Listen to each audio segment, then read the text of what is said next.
When you're staring at a $3,000 plus laptop on a screen, the first thought is usually, is this really worth it?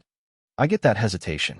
You've probably seen a slew of headlines promising the ultimate gaming laptop, and you wonder if you'll end up with a beautiful box that sits pretty on your desk but never really fits into your day-to-day workflow. That's why I'm going to break down the Dell Premium 16 the way a real buyer would think about it, what it actually does for you, where it could feel like a compromise, and whether the price tag matches the everyday value you'll get. Link is in the description if you want to check the product details on Amazon. Let's start with the kind of person who ends up buying a machine like this.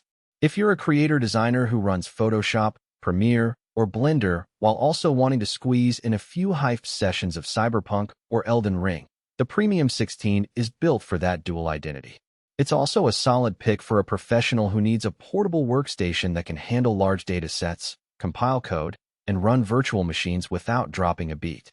On the other side of the spectrum, if your primary use is browsing, office work, or casual indie games, you'll probably find a less pricey Ultrabook that meets those needs without the extra heft. Now, let's talk about the day-to-day experience. The first thing you notice is the 16.3-inch display that straddles the line between a traditional Full HD panel and a higher-resolution 2K plus surface. In practice, this means you get enough pixel density to keep text crisp and textures detailed, but you're not forced into a 4K panel that drains the battery in minutes. When I swapped it into a typical work-from-home setup, dual monitors, a standing desk, a headset for Zoom calls, the screen felt bright enough to handle bright windows or HDR-enabled games without glare, and the 120Hz refresh rate smoothed out both mouse movements in Photoshop and fast action in games. It's a sweet spot for people who want visual fidelity without the constant need to be tethered to a power brick.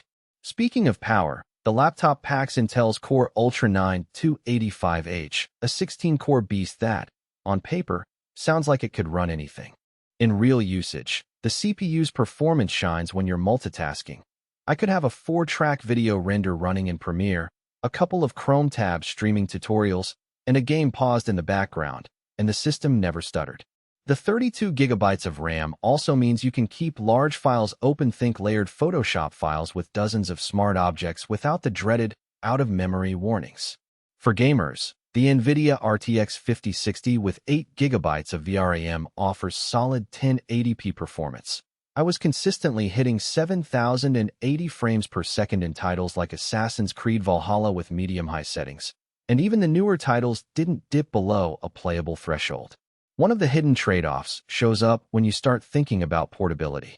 The chassis feels premium, with a brushed metal finish that Dell is known for, but it also adds a few extra ounces. At around 5.2 pounds, it's definitely a laptop you can carry to a coffee shop, but it's not something you'll want to toss into a backpack with a dozen other items. The battery life mirrors that reality. On a mixed workload of editing and light gaming, you get roughly 5 to 6 hours before needing to plug back in. If you're the kind of user who expects an all-day charge on a single plug, you'll need to adjust expectations or keep a charger handy. Connectivity is another practical strength. The laptop offers a versatile port mix: Thunderbolt 4, HDMI 2.1, a full-size SD card reader, and multiple USB-C ports. In real life, this meant I could hook up an external 4K monitor for my design work, connect a fast external SSD for archiving video footage, and still have a spare port for a mouse without needing a dongle. The Wi-Fi 6E module handled a 2 gigabits per second home connection with ease, and the inclusion of a dedicated Ethernet port saved me the hassle of a USB adapter when I needed rock-solid wired speeds for large file transfers. Now let's address the price and where the value actually comes from. The headline specs: 16-core CPU, RTX 5060, 32 gigabytes RAM, 1 terabyte SSD are impressive, but the real value is in how these components are balanced for a hybrid workflow. You're not paying for a laptop that's solely a gaming rig with a gimmicky RGB keyboard. You're getting a machine that can render a 10-minute 4K video, compile a large code base, and still run the latest AAA titles at a smooth frame rate. If you compare it to buying a separate workstation and a gaming laptop, the cost savings become clear. However, if you're only interested in gaming, a dedicated gaming laptop with a higher-end GPU, like an RTX 4070, could deliver better frame rates for a similar price. On the downside, there are a couple of practical weaknesses to keep in mind. The thermal design, while adequate for most scenarios, does get warm under sustained heavy loads. During